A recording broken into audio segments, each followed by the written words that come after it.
Welcome to the new Cyber Frontier, bringing you the latest news on the local Colorado economy and initiatives that focus on the development of cybersecurity economics. You don't have to be a computer or cybersecurity expert to get plugged in.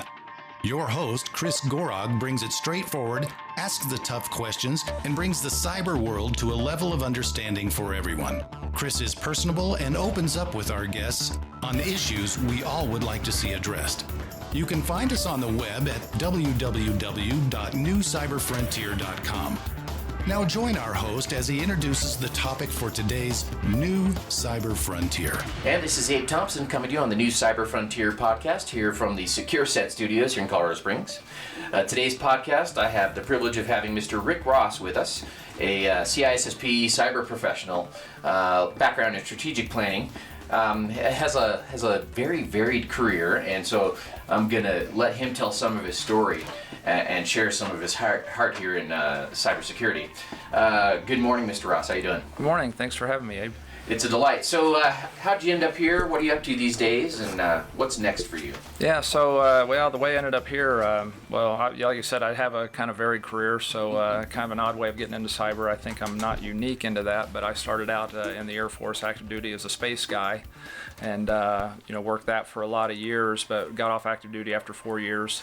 And in my civilian job, started out supporting space things, but always had an interest in IT and programming and all that. So I kind of worked my way along that, managed to kind of weasel myself into some jobs doing some IT and started getting a name for that. And ended up getting hired in, doing programming and things. Found out, I don't really like programming that well, so I thought, let's try, traditional IT. And as I got into that, got more into the security end of it because that always interested me. And then on the Air Force side, I went into the reserves as a space guy, but good friend knew my civilian background being in IT and IT security, and managed to get me over into the Air Force cyber operations. And so I've been there for the past 4 years doing offensive cyber for the Air Force on the reserve capacity, and then kind of blue teamer on the civilian side. And so we've definitely come a long way just on the DoD side in defining cyber roles, with Cyber Command, of course, now having a seat at the table with the trigger pullers and everyone else, and so that's been significant. Air Force has done a great job. I grew up in the Navy side of that. Yeah. And you're now with SAIC, is that correct? Right, yeah. Okay. Yeah, I was with, my career mainly was Cytor. If anybody's familiar with Cytor Corporation, I was with them for 18 years before we got bought by SAIC, and so I've been with SAIC for 4 years now. Sure. Yeah. Keeps you busy, and the unique role too that you have is to kind of flow in between two strong components of the industry, really, the DoD world, and then some DoD contracting, but still in a corporate setting. What have you been able to glean from kind of living in both worlds? Interesting, because I've been able to kind of take pieces of both worlds and apply it to the other. Because on the civilian side, I was always I've been corporate IT. I haven't been on contract. I've been working for the company, so we have a lot of classified networks. Sure. Cytor was primarily working with the Intel community. SCIC's got a lot more DoD as well as with Intel. So you can take the experience you get there as a blue teamer and then take it over to my Air Force side. Okay, we've got offensive guys, so I know how I'm defending, and then I'm working with guys that are trying to break in, and then conversely, know what the guys can do offensively, and okay, here's what I kind of need to defend against on the corporate side. And the corporate sector often doesn't get to hear much about the offensive side, and understandably, but certainly a lot of lessons to be gleaned. Now, a little birdie named LinkedIn tells me that you're not a couch potato by any stretch. You've done the Boston Marathon, is that correct? I have. Yeah, I did. Yeah, I've run 5 marathons. That was my 5th one. I haven't done one in a few years, but that was quite an experience. That was kind of a bucket list, whenever I got into running marathons. Out of all the big ones out there, that's the one that I wanted to do. Well, certainly. It's something to qualify even for that race. What does it take to get in? The time that I did it, at my age, it was a 3:25, I think, and I got in at like a 3:19 or something like that. Wow. And so I actually PR'd at Boston. That was my best marathon yet. Well, that's fabulous. Yeah. I probably did a marathon in a car in about 3:19. So we're probably level in that accomplishment. But no, certainly a great experience to be around a number of folks. And certainly some leadership lessons, I would imagine, both in the discipline it takes to do that, and then in your career. What are some of your sort of core philosophies on leadership that you've kind of brought from all those aspects? Yeah, actually, from a leadership perspective, I'll tell you, I'm a collaborative leader. I believe in teamwork, and I think we were talking. I was talking with Chris before we came in, and how our community tends to be a little bit more introverted, and I'm definitely that. And you kind of want to hold off and do your own thing and sit behind your computer screen, and that's really not the way I work. I like bringing a team together. I really like sharing of ideas, and everyone has a valued opinion, and everyone contributes, and so that's the way I work. And then the other part of applying the marathoning to it is I'm definitely believe in persistence, and it's actually one of the things whenever I interview people, one of the questions I always ask is, you consider yourself a marathoner or a sprinter?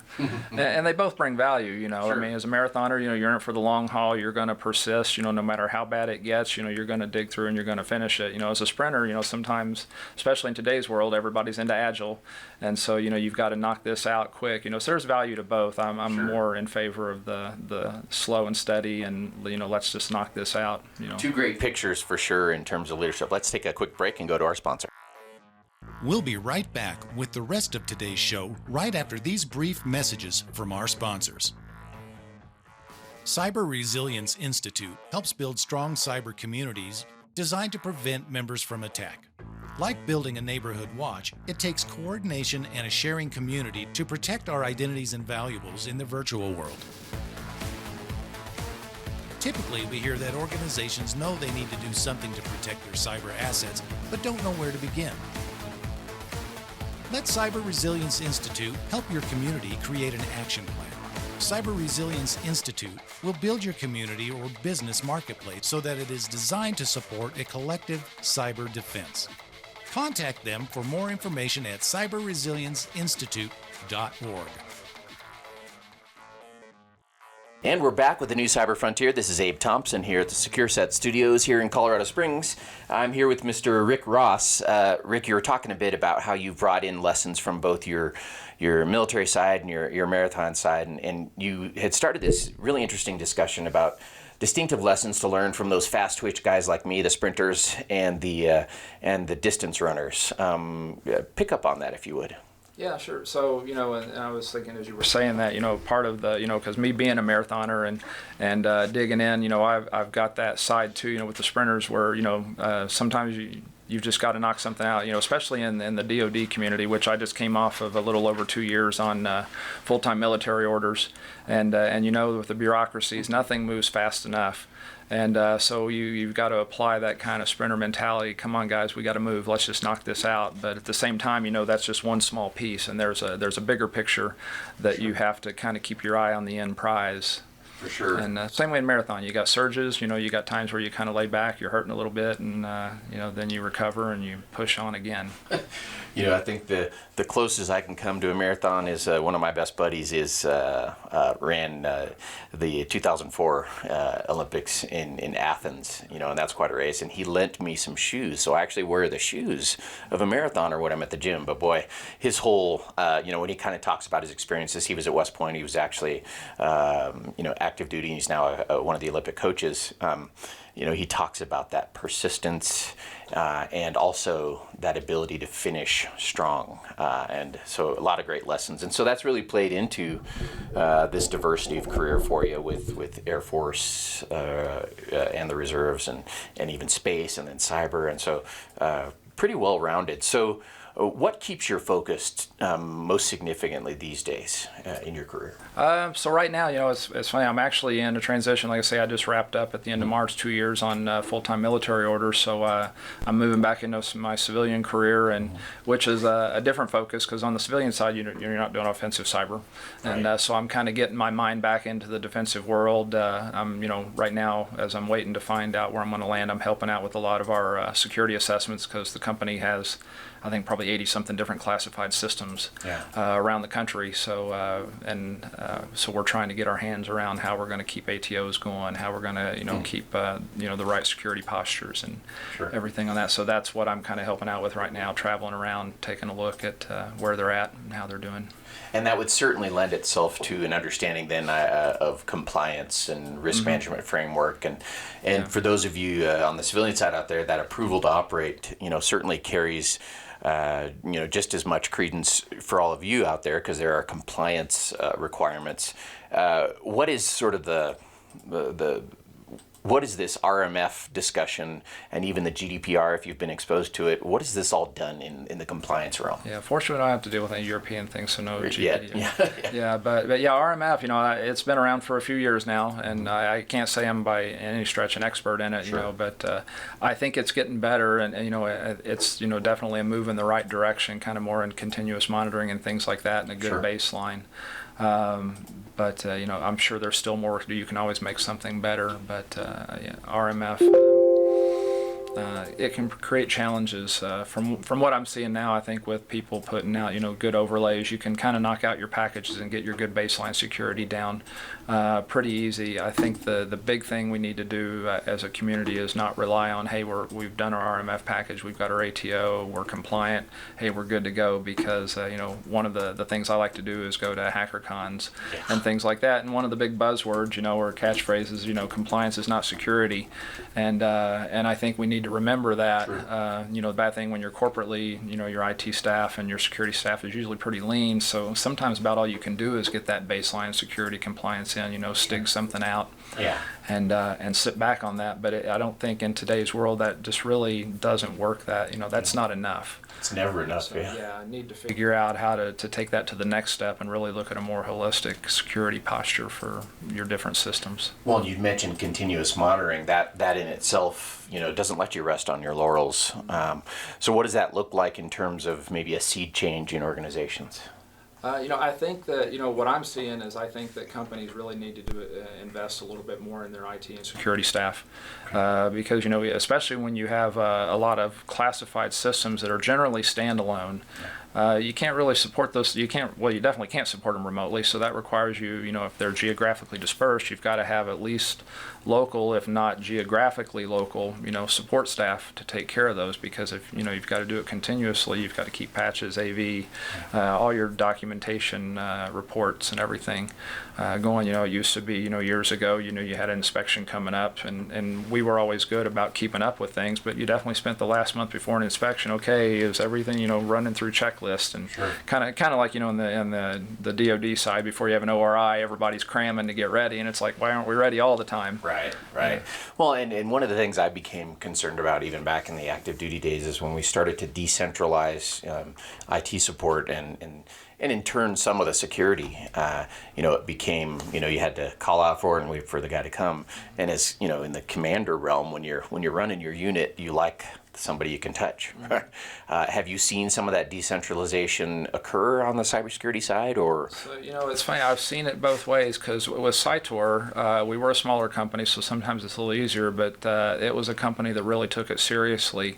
So we always, at least for our frontline IT staff, we didn't do a help desk or call center. We had people at each site. As long as it was big enough. If it was a really small site, you wouldn't, of course.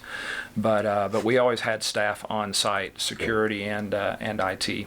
So you had that responsiveness. Now, when you get to bigger companies, sometimes it's hard to scale if you've got a lot of that. So, but I think it is important to have local staff. At least like here in Colorado, because we've got offices here in the Springs, we've got sites up in Aurora and Denver.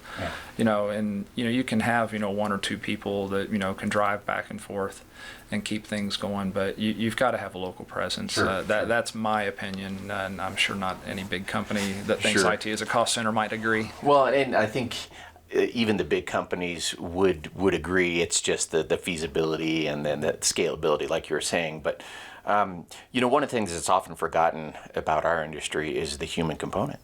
And there is simply something that cannot replace that human element when it comes to this type of support, because really, as cybersecurity professionals, we're setting the stage, the standard, building the culture, and we're shepherding a security culture.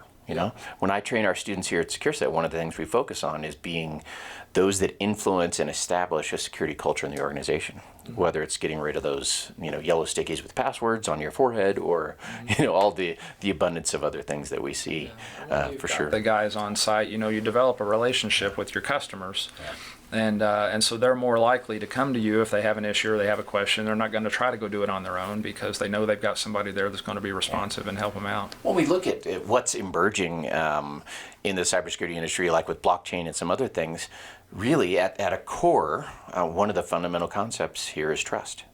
And so, trust is easier established, I guess, in the in the human interface that still exists. It's all about a relationship. Yeah. Yeah. How do you sort of address that on an enterprise level, though, when you maybe can't have the same interface and relationship? How do you sort of establish benefits that are similar and on a larger scale? So what we did, and of course, again, with a smaller company with Cytor, is easy because I led our enterprise team, and those guys, it is a small team, and they're doing all the kind of back end stuff. But we traveled a lot, and so we had kind of distributed services. So our enterprise guys would travel out to other sites, and they also, it was a very open door, and people were not afraid to walk in and talk to them. It was very much about establishing a relationship, because I know whenever I would look to hire people, I would say at least 50%, maybe not more, of my judgment is on the person and how they're going to fit in with the culture. You don't want the guy that's either closed off and sitting behind his computer all day and doesn't want to talk to people, and you want somebody that's open, and we were fortunate to have some really good guys that would just sit down with somebody and actually explain to them if they wanted to understand what was going on. Yeah, being insular can often be deadly in our industry for sure. Let's take a quick break and visit our sponsor. We'll be right back with the rest of today's show right after these brief messages from our sponsors. Cyber Resilience Institute helps build strong cyber communities designed to prevent members from attack. Like building a neighborhood watch, it takes coordination and a sharing community to protect our identities and valuables in the virtual world. Typically, we hear that organizations know they need to do something to protect their cyber assets, but don't know where to begin. Let Cyber Resilience Institute help your community create an action plan. Cyber Resilience Institute will build your community or business marketplace so that it is designed to support a collective cyber defense. Contact them for more information at cyberresilienceinstitute.org. And we're back with the new Cyber Frontier. This is Abe Thompson, your host here at SecureSet Studios here in Colorado Springs with Mr. Rick Ross, who's been sharing from his varied career with both space and IT and the Air Force and the corporate sector supporting DoD. So let's say, Mr. Ross, you received a call from the White House and the president wants you to be his guy on cyber strategy, and you had to write sort of the executive order or the executive plan for the next several years. What might that include? What would be your charge? So it's funny, you asked that, Abe, because as I said, I just came off a little over 2 years on full-time orders with the Air Force, and what I did for the last year and a half is I led an offensive cyber operations PROTAF, a project task force. It was originally on behalf of the deputy commander at Air Force Space Command, but then Air Force moved cyber to Air Combat Command, so ended up being General Wegeman, the deputy there, as our customer. But we took a year to really study the Air Force overall, and with the offensive cyber mission specifically, but what does the Air Force need to do to advance their offensive cyber mission? Because we're really good about building capabilities. We're all about the tech. Right. But what about the facilities, the funding, the manpower, everything that goes behind supporting that mission? How do we build that mission smartly? So we actually produced, and I will not take any credit for it, I just led it, but had some wicked smart guys working for me. But we produced a capability roadmap, for lack of a better term, looking at the past on how we got to where we are, what the current state is, and what the Air Force really needs to do over the next 1, 3, and 5 years to really get in the game in the offensive cyber missions. And so we just delivered that actually in March. Wow. To General Wegeman over at Air Combat Command, and he really likes it. So I'm hoping that will kind of be the foundations or the root of an Air Force strategy for offensive cyber. Excellent. I know that that's a big component for the future. And you continually mention something that's key. You mentioned good guys. I've got these great people. I've got these wicked smart guys. What types of people are they? What are their backgrounds? Where do they come from? What does it take to build them? I'm sure a lot of folks out there. Yeah, it's funny because we had a lot of philosophical discussions on what it takes to be a good cyber guy, and it's funny because you had Andy Hio on a few months ago, so I know Andy very well. We worked together in reserves over the years. So Andy's a biology major, if I remember right. And it's kind of funny because our principal author on the paper that did most of the writing is actually a biology guy, I believe it's biology. Had another guy, we've got history guys, we've got political science guys, they're not traditional IT tech guys. And so I think it's, you really don't have to be super smart technically. I mean, you got to have that aptitude, of course.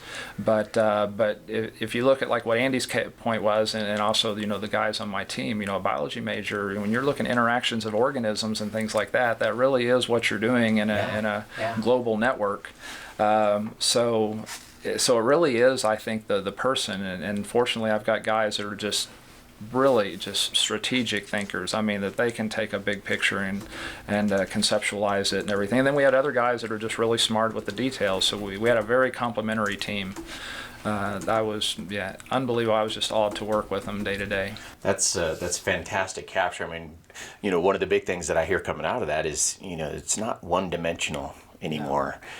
We've broadened even the way we train here. I've got both an engineering track and an analytical track, and so we're talking about a need even for right brain thinkers, for creative out of the box thinkers, like you said, poli-sci, probably some historians. And what does it take then once you've got this diversity of talent to bring them to a common baseline, to train them and then set them on a unified mission?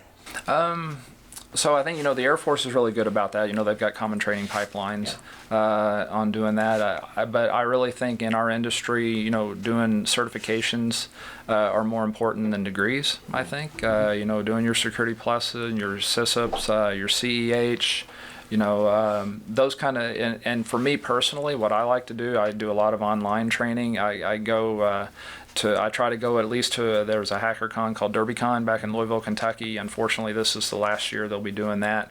But I've always made a point to try to get to that every year and do training associated with that. I think that this is getting to be a better career field with more formal training, but there's a lot of OJT type training, and just really you've got to have the initiative to spend time on the internet and wherever you can to research and do. Such a great affirmation of core belief we have here at SecureSet as well, is that you need passion. With that passion comes some patience, because you're going to be doing a lot of time digging and searching and researching and learning. So you have to blend both of those, and I think passion begets patience, because if you love something, you stick with it to an end, to a decent outcome, and that sounds a lot like what you're doing. Certainly. I'm a big fan of education, at the 4-year level for its own purposes. But I think, as you've kind of indicated, the solution requires more diversity. What are some of the OJT models you've seen work the best? Let's see, the OJT, I think really, there are so many things. Cybrary, the things that you guys are doing. Well, this isn't really OJT what you guys are doing, but anything that you can get out. You can get on YouTube. Adrian Crenshaw, catalogs a lot of videos from HackerCons, and the HackerCon. I don't want to focus, because they're really kind of pen tester guys, right.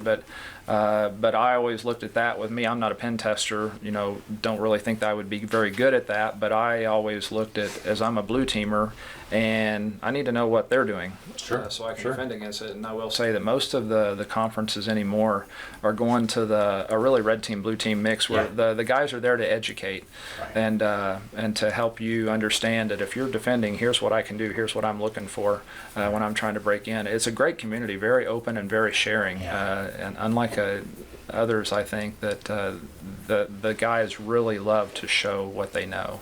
Well, that open and sharing also, I think, has probably an element of humility, because in order to receive the lessons in a blue team setting based on results from a red team evolution, you have to have some humility and willingness to hear some tough things. What have you found in terms of receptivity to some of the hard lessons that are learned after some red teaming? I think everybody's really good about it. At least the people that I work with, I mean, they're very professional, and they understand that, pen testers just got to get in one time. You got to defend it all the time. So, they know things are going to happen, and everybody looks at it as how we can make it better. This is one of the things I was thinking earlier before I came in is one of the things that we did at SciTor that was very refreshing is our IT and security got along very well. Mm-hmm. I've seen places before where I won't say adversarial, not so much, but they were very much, this is my lane, this is your lane. Right. We had a team. I mean, we sit down and we work together whenever we were trying to figure out, how are we going to harden our systems? How are we going to do it? They know the policy side of it. We know the technical side of it. So we come together and work out a plan. And we were very well received from our accreditors because of how we did that. Well, and it's a rare but important gift to be able to ensure that those two functions are distinct, but at the same time, on the same team. Exactly. You got to keep separation of duties. RMF definitely enforces that, because we see that across the board a lot is, because we talked about the number of staff. So a lot of times you have guys that are on contract that are supposed to be doing a job, but they also have to be the admins. They also have to be the ISMs. Mm-hmm. And RMF is forcing that change. They're not going to approve your accreditation package if you don't have separation of duties at least. You talked about having an enterprise role previously with SciTor. Reversing that a little bit, there are some smaller companies out here, sort of the heartbeat of America type cybersecurity companies that are out here trying to grow and benefit and develop and strengthen. And obviously, they might not have the same access to sort of blue team and red team. Where would you send them to maybe build out their from some of those lessons that you learn in a red and blue team? That's how I don't know anybody that really consults and anything like that. I know it's probably a personality driven thing. You're probably hoping you can, I think with a smaller company, you need to hire a person that's broad. Sure. Maybe not as deep, but they need to be broad. A generalist. Mm-hmm. A little bit more because, and we were like that with SciTor for years. When I started with them, we were probably about a 350 person company. So you didn't have, a frontline IT support staff and an enterprise staff and all this. I mean, it was just one staff, so everybody did everything. So you had a guy that, like I might be supporting the office here in Colorado Springs, but I'm also, the file and print server guy, or I'm also the Active Directory guy, so the way that we did it is, we had guys that were generalists, and so if another site, say my specialty was standing up an Active Directory server, then I would travel to that site and help them build their server and everything, and then I would come back home and then, take care of my office. Sure, and certainly you're absolutely right. I think there may not be as many people sort of on the smaller scale providing that consultation, and so the charge really to the smaller companies is to bring in some of that expertise. And for the people, actually, we struggled a little bit whenever we got bigger and you had to specialize, because our guys liked they liked having different things to work on. Because the community is getting so big and diverse now that you're kind of encouraged to specialize. But that's not necessarily, a good thing personally from a satisfaction, because I think, you want to do it for a few years. Okay, I've been there, done that. What's the next thing? So it's nice to have, to be in a smaller place where you can generalize. Yeah, for sure. So, as you kind of look to the next thing that you're back sort of full time at SAIC, what's on your horizon, you hope? I'm really hoping to get into leading a team again. I'm sure it'll definitely be on the defensive side, whether that be on contract or back with the corporate. But I'm really interested, before I was in, on the IT corporate staff, I would really like to move more over into the CISO side of things. Sure. And take what I've learned over the past 2 years with the offensive mission and apply that to an organization where I can say, hey, we have been working with the guys that are breaking into things. Let's figure out how we can kind of protect against them. Yeah, now that you bring some of those tools and experiences with you, and again, that's a perfect picture of how we leverage offensive and defensive as much as red team, blue team. Yeah, the whole for capture sure. the flag concept and stuff. Where you're doing both. I mean, it's very enlightening. Yeah, we love it. I see a lot of great community developed around our Capture the Flag events here in Colorado Springs, where people get to apply their wares and test their ability, and you really do grow and learn a lot when you're doing it. You know, and for the guys, you know, have that techie side, you know, it's fun because it gives you a way to do that legally. Yeah, exactly. And it's just fun, cool stuff. I mean, like I say, that's why when I started with IT, I immediately latched onto that. So, Sure. And that's how I really got more in the security side, because I was so interested in the hacker community and kind of how they could do things. It's kind of like that, you know, how do you break this? Do you find yourself wishing you had more time to get down into the weeds on the keyboard these days? I mean, I bought a server a few years ago, and I've got it sitting in the basement, and I always have it. It's like my plan. I've got a whole big thing on building a lab, because you want to be able to keep doing that, and then, but you've got to find ways to do it. And there are sites like Over the Wire, that have some great things that you can run through and teach you. And So you definitely, it's just a matter of finding the time. And you've got to get the missus typically to give you access to the basement, or. That's true. Yeah, I've got my own room down there right now. My wife's trying to take it from me. But, well. Fight the power, my friend. Fight the power. Well, it's been my distinct pleasure to have here on New Cyber Frontier today Mr. Rick Ross, a varied career both in the DoD world as a space guy and as a cyber guy in the Air Force Reserves now, but also at SAIC, Cytor. You've got an important background, a varied background. Your heart's been in sort of the compliance, assurance, strat planning, and I've really appreciated your insights today and sort of your call to bring in the right experience and to set yourself up for what's on the horizon if you're a company that's looking for help out there. Thank you again, Rick. Appreciate having you here with us. Hey, thanks for having me. Indeed. This is Abe Thompson here at SecureSet Studios here in Colorado Springs on New Cyber Frontier.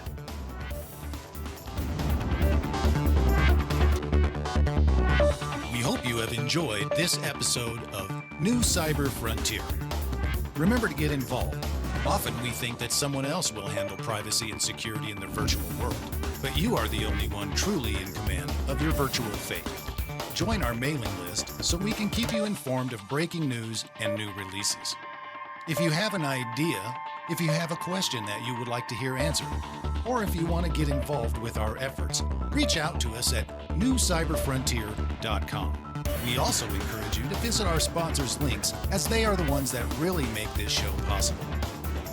I want to thank each of you for supporting the show, and we look forward to seeing you back for the next episode of New Cyber Frontier.